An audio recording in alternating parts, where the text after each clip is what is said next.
जय हिंद साथियों, चुनाव खत्म, उगाही शुरू। जी हाँ साथियों, नरेंद्र दामोदर दास मोदी जी के नेतृत्व में देश में जो उगाही मंडली काम कर रही है, चुनाव के बाद उसने अपना काम फिर से शुरू कर दिया है। आज ही डीजल और पेट्रोल पे 80 पैसे और रसोई गैस पर 49 रुपये की वृद्धि की सौगात इस देश के प्रधानमंत्री नरेंद्र मोदी जी द्वारा दी गई है। आजकल तो आए दिन कभी दूध की कीमतें बढ़ गई, कभी पेट्रोल की कीमतें बढ़ गई, कभी डीजल की कीमतें बढ़ गई, कभी गैस सिलेंडर महंगा हो गया, कभी सब्जियों की कीमतें बढ़ गई। आए दिन चीज़ों की कीमतें बढ़ने के समाचार हम सुनते रहते हैं।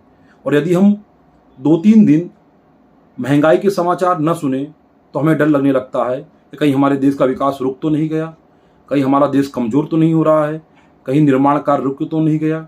परंतु इन सब व्यंगों के और हास्यों के पीछे दर्द है, पीड़ा है, आंसू है और आहें हैं।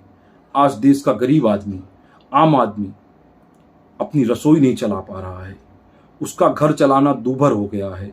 उज्ज्वला योजना में जो सिलेंडर हमारी माताओं बहनों को मिले थे वो कबाड़ में बिक रहे हैं, क्योंकि आज सिलेंडर लगभग 1000 रुपये का हो गया है, जो 2014 में मनमोहन सिंह के शासन में जो 450 का हुआ करता था।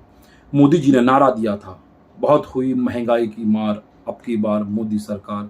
आज इस देश का गरीब और आम आदमी महंगाई से करा रहा है, परंतु सरकार में बैठी भाजपा इस देश में महंगाई और बेरोजगारी पर चर्चा ना हो, इसीलिए हिंदू और मुसलमान मंदिर और मस्जिद का प्रोपेगेंडा फैलाकर बैठी हुई है।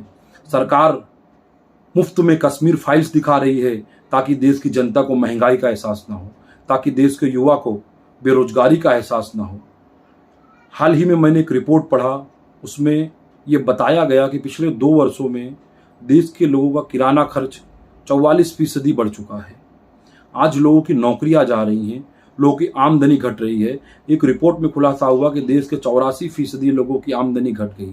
अब ऐसी स्थिति में जब आमदनी कम हो रही है और महंगाई बढ़ रही है तो देश का आम आदमी, देश का गरीब घर कैसे चलाएगा। अब रही बात अंधभक्तों की, तो अंधभक्त तो इस देश की तबाही की सुपारी लेकर बैठे हुए हैं। वो हर स्थिति में मोदी जी के हर कार्य को देश हित में, मोदी जी के हर कुकर्म को देश हित में बताने का उनका जन्मसिद्ध अधिकार बन चुका है।